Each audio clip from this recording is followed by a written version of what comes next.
बिस्मिल्लाहिर्रहमानिर्रहीम अस्सलाम वालेकुम डियर स्टूडेंट्स। आज का जो हमारा टॉपिक है वो मसल डिसऑर्डर्स के बारे में। मींस के मसल्स कौन सी ऐसी रीजंस है जिसकी वजह से हमारे मसल्स है वो काम करना छोड़ जाते हैं, या कौन से ऐसी रीजंस है को मसल्स को अपनी कंस्ट्रक्शंस में मींस के अपनी रिलैक्सेशन या कॉन्ट्रैक्शंस के दौरान डिफ़िकल्टीज आती है। तो सबसे पहले जो डिसऑर्डर्स है वो मसल्स फटीज है। मसल्स फटीज कहते हैं मसल्स की थकावट को। आपने अक्सर सुना होगा, ये अक्सर आपने नोट किया होगा, लोग कहते हैं कि आज मुझे थकावट महसूस हो रही है या आज मेरा काम करने का जी नहीं चाह रहा। तो उसकी रीजंस क्या है कि मसल्स थकावट क्यों महसूस करते हैं।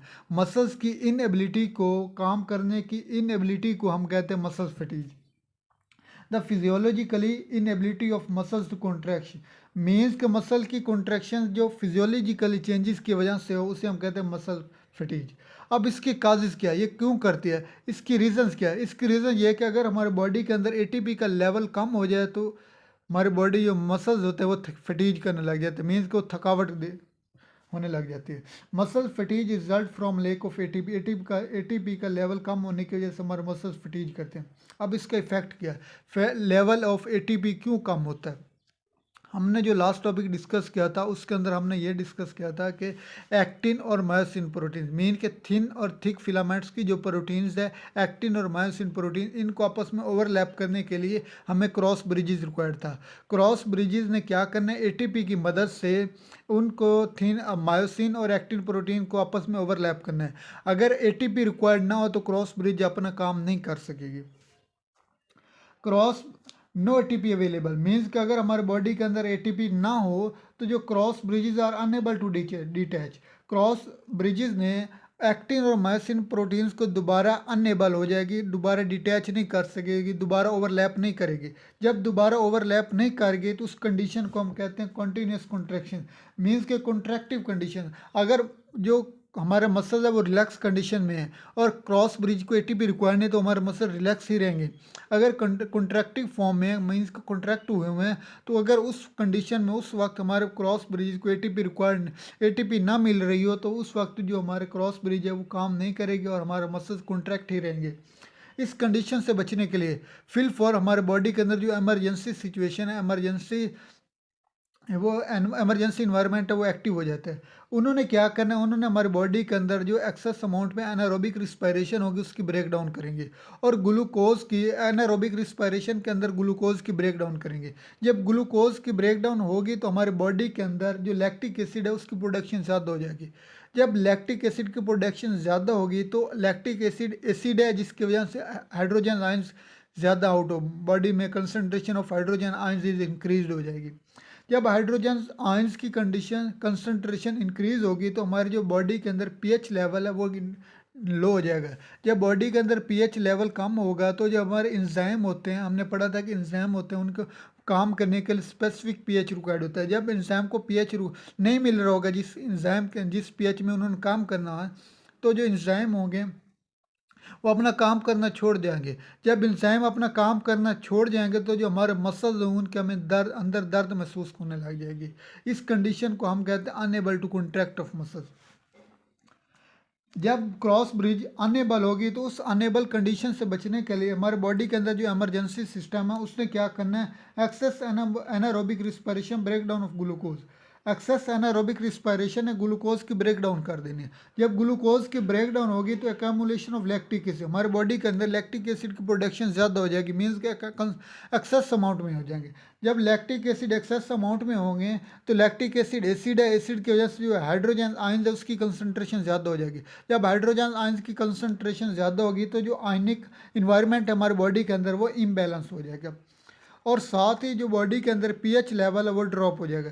जब पीएच लेवल ड्रॉप हो जाएगा तो जो हमारे इंजाइम है वो अपना काम करना छोड़ जाएंगे। जब इंजाइम अपना काम करना छोड़ जाएंगे तो हमारे मसल्स के अंदर हमें दर्द महसूस होने लगेगी, मीन्स कि हमारे मसल्स थकावट महसूस करेंगे। इस कंडीशन हम कहते हैं मसल एज। और सब जब ये काम नहीं हो रहा तो हमारे मसल होंगे अनएबल हो जाएंगे कॉन्ट्रैक्ट करने के लिए। ये हो गया हमारे मसल फिटीज। अब जो सेकंड कंडीशन है वो मस्कुलर टिटेनी। टिटेनी उस कंडीशन को कहते हैं जो अगर हमारे मसल्स है वो अनकॉन्शियसली हो जाए।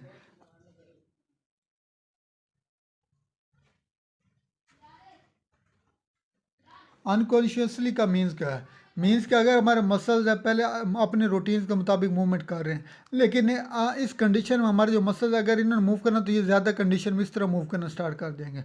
जब इनकी कंसंट्रेशन, इनकी जो कंडीशन होगी वो अनकॉन्शियसली होगी, मीन्स के पहले से ज़्यादा होगी, तो हमारे बॉडी के अंदर इसकी रीज़न क्या है कि ऐसा क्यों होता है? इसकी रीज़न ये है, इसकी काज़ ये है कि अगर हमारे बॉडी के अंदर, हमारे ब्लड के अंदर कैल्शियम लेवल लो हो जाएगा। जब कैल्शियम लेवल लो होगा तो जो हमारी बॉडी मसल्स की कॉन्ट्रैक्शन है वो इंक्रीज हो जाएगी। लो कैल्शियम लेवल इन ब्लड, ये इसका काजिज है कि मीन्स कि हमारे बॉडी के ब्लड के अंदर कैल्शियम लेवल लो होगा। जब बॉडी के अंदर ब्लड का कैल्शियम लेवल लो होगा तो जो मसल्स की एक्सटेबिलिटी है वो पहले से बढ़ जाएगी। मीन्स के जहाँ पहले एक नर्व ने आना है, नर्व इम्पल्स ने आना है कि ये आपने काम करना है, अब पहले एक आती थी, अब 10 आएंगे या 100 आएंगे, जिसकी वजह से मसल को ज़्यादा मैसेज आएगा और ज़्यादा मैसेज आने की वजह से ये पहले से ज़्यादा कॉन्ट्रैक्शंस करेगी। अब जब मसल्स पहले से ज़्यादा कॉन्ट्रैक्शंस करेंगे तो इस कंडीशन को हम कहते हैं मसल टीचेज और कन्वल्जन, मीन्स कि मसल जो है अब हमारे कंट्रोल में नहीं है।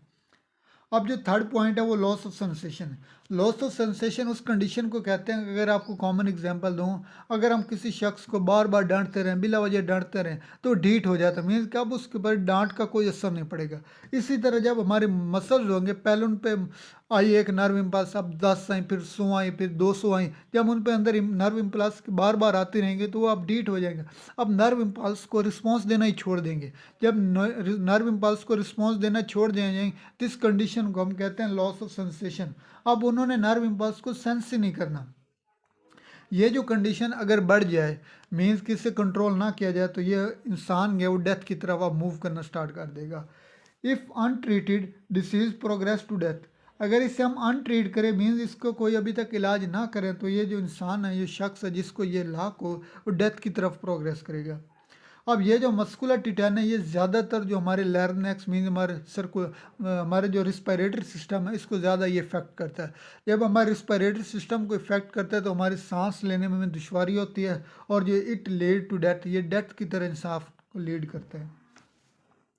लर्नेस को ज़्यादा इफेक्ट करता है और रिस्पायरेटरी के अंदर पैरालाइज कर देगा, रिस्पायरेशन सिस्टम को मफलूज कर देगा, जिसको हम दूसरी ज़बान में कहते हैं कि हमारा जो रिस्पायरेटरी सिस्टम उसको फालिज हो जाएगा, जो कि डेथ काज करेगा। अब जो थर्ड डिसऑर्डर है वो टिटेनस है। टिटेनस उस कंडीशन को कहते हैं जब अगर ये जो एक्सटर्नल इन्वायरमेंट से काज होता है, मेन के एक्सटर्नल एक बैक्टीरिया है जिसको एनारोबिक बैक्टीरिया है, जिसको हम कहते हैं क्लोस्ट्रीडियम टिटेनी, इस बैक्टीरिया की वजह से ये काज करता है। आपने अक्सर सुना होगा कोई शख्स गिरता है रोड से या किसी सड़क से तो फ़ौरन लोग कहते हैं कि आप टिटेनस के इंजेक्शन लगाएं।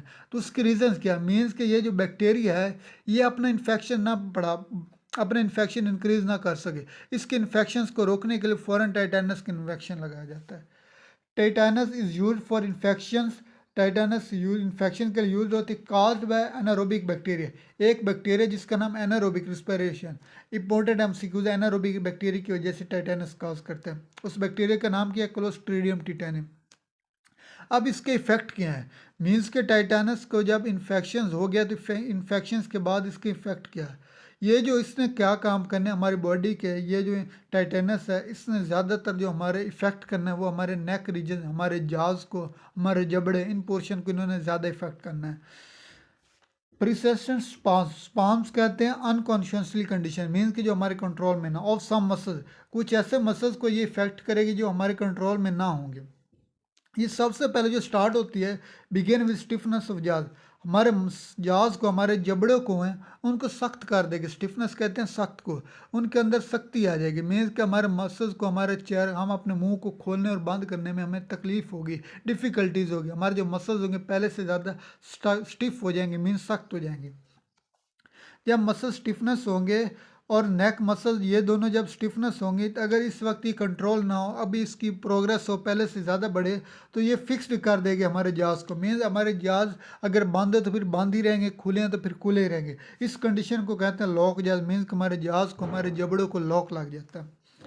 अगर फिर भी ये जो कंडीशन है ये कंट्रोल ना हो तो ये इसने नीचे मूव करना है हमारे ट्रंक की तरफ, मीन्स का हमारा जो रिब वाला पोर्शन है, हमारा जो सीने वाला पोर्शन है, इसकी तरफ इसने मूव करना है। जब ये इस तरफ मूव करेगी तो ये हमारे सबसे पहले रिस्पायरेशन के प्रोसेस को डिस्टर्ब करेगी, मीन्स कि हमारे रिस्पायरेटरी ऑर्गन्स को डिस्टर्ब करेगी। Muscle spasms of trunk and limb, अब ये ट्रंक के मसल्स को स्पॉन्ड करेगी, हमारे धड़ वाले से इसकी तरफ मूव करेगी। और सबसे पहले इसने क्या करना, हमारे रिस्पिरेटरी ऑर्गन्स को डिस्टर्ब करके हमारे रिस्पायरेशन, सांस लेने के अमल को रोकना है। और ये जो डेथ रेट है टाइटेनस का, वो all over the world round about 40% है। ये भी बहुत ज़्यादा, अगर देखी जाए तो 100 में से 40 लोग जो मर रहे हैं वो टाइटेनस की वजह से मर रहे हैं। इसकी बहुत बड़ी शरह है। लेकिन ये जो अंडर डेवलप्ड कंट्रीज़ है, जिस तरह हमारा मुल्क है, इस तरह के जो ममालिक हैं, इनके अंदर ये रेशियो पहले से ज़्यादा है, क्योंकि इनके अंदर जो लोगों के अंदर शऊर कम होता है। शऊर कम होने की वजह से अगर लोग गिरते हैं तो इग्नोर कर देते हैं कि हम टाइटेनस के इन्फेक्शन लगवाएं या ना लगवाएं। लेकिन जो डेवलप्ड कंट्रीज़ होते हैं, ये तरक्की याफ्ता कंट्रीज़ होते हैं, उनके अंदर ये रेशियो कम है, क्योंकि वो लोग समझते हैं कि उन्हें कोई चोट वगैरह पहुंचे तो वो फ़ौरन टाइटेनस के इन्फेक्शन लगाते हैं। It is a rare in developed country, developed countries के अंदर ये रेयर है, मीन के मामूली। फोर्थ कंडीशन है वो मस्कुलर क्रैम्प है। क्रैम्प कहते हैं कि कोई भी मसल आर्जी तौर पे अपना काम करना स्टार्ट कर रोक दे, अपना काम करना रोक दे। अक्सर आपने सुना कि हमारी जो पाँव के, अगर हम दिन में ज़्यादा एक्सरसाइज करें या काम ज़्यादा करें तो हमारी जो पिलियाँ होती हैं, हमारी जो टांग होती हैं, इनके अंदर खलियाँ पड़ जाती हैं, इनके जो पट्टे होते हैं उनके अंदर खलियाँ पड़ जाती हैं, जो कि आर्जी होते हैं, शॉर्ट टाइम के लिए होती है। टाइटेनियम मसल्स कॉन्ट्रैक्शन मीन्स कि हमारी जो मसल्स होती है उसकी कॉन्ट्रैक्शन के अंदर ये खलियाँ पड़ जाती हैं, थकावट महसूस होती है। इट लीड, इसका जो टाइम पीरियड है वो फ्यू सेकंड से लेकर टू सेवरल आवर, मीन्स कि चंद सेकंड से लेकर चंद एक घंटे तक इसका जो टाइम पीरियड होता है, उसके बाद ये हमारी बॉडी इसको ऑटोमेटिकली कंट्रोल कर लेती है। इट इज़ मोस्ट कॉमन, अब इसकी अकरंस कहाँ पे, ये हमें कौन सी मसल्स पे ये ज़्यादा इफेक्ट करते हैं।